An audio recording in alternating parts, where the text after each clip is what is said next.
আসসালামু আলাইকুম। আজকে আমরা আলোচনা করব অ্যান্টি ট্রাস্ট ল।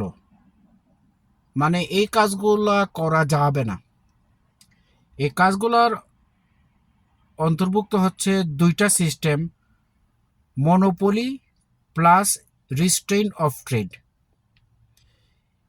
এই দুটার কথা প্রায় বাংলাতে বলতে গেলে একই ধরনের বোঝায়।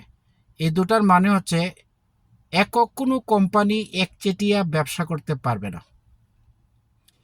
এই দুইটা মনোপলি এবং রিস্ট্রেইন অফ ট্রেডের চারটা ভাগ আছে। এই চারটা ভাগ হচ্ছে price fixing, group boycott, market allocation, tie in arrangement. প্রথমে আসি প্রাইস ফিক্সিং। প্রাইস ফিক্সিংটা এইখানে বলতে বোঝাইছে বাড়ি ঘরের দাম প্রাইস ফিক্সিং না।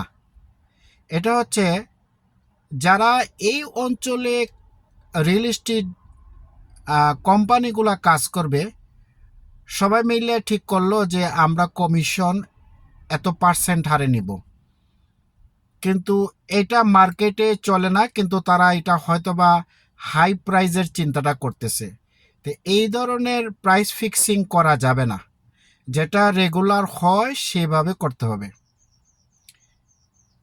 তারপর হচ্ছে group boycott.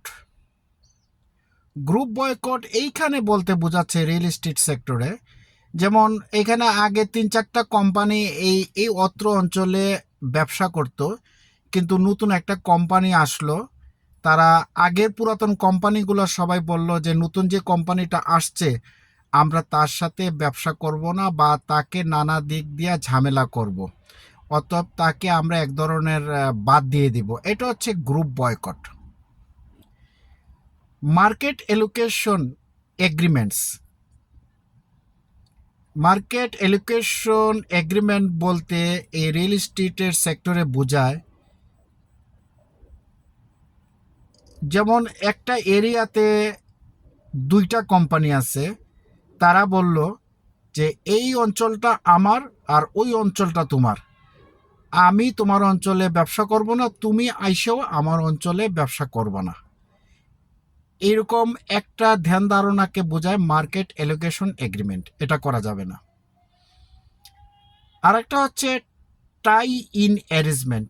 Tie in arrangement বলতে রিয়েল এস্টেটের ভাষায় বোঝায়, আপনি যে সম্পত্তিটা বা বাড়িঘরটা বিক্রি করতেছেন, এটার সঙ্গে আপনি একটা চুক্তি জুড়ে দিলেন, যে চুক্তিটা হচ্ছে আমার এই বাড়িটা কেনার সাথে সাথে আমার বাসায় যে পুরাতন 3টা গাড়ি আছে সেটাও কিনতে হবে। অথবা আপনি বললেন যে আমার ছেলে এখন লস অ্যাঞ্জেলসে থাকে, কিছুদিন পরে সে নিউ ইয়র্কে আসবে, নিউ ইয়র্কে আসার পর আমরা সাইন করব বা ডিড করব। এটা হবে না। এটাকে বলে টাই ইন অ্যারেঞ্জমেন্ট। এরকম কোনো কিছু যদি বাড়িঘরের বিক্রয়ের সাথে, যেগুলো ল্যান্ড বা বাড়ি না, এগুলো যদি যুক্ত থাকে, এবং সেই বিক্রেতা যদি বলে যে এই কাজটা হইলে ওই কাজটা হবে, এই কাজটা হলে আমি বাড়িটা বিক্রি করব, এটা হচ্ছে টাই ইন অ্যারেঞ্জমেন্ট। তো সুতরাং price fixing, group boycott, market allocation, tie in arrangement এগুলো সম্পূর্ণভাবে ইললিগেল। ধন্যবাদ সবাইকে।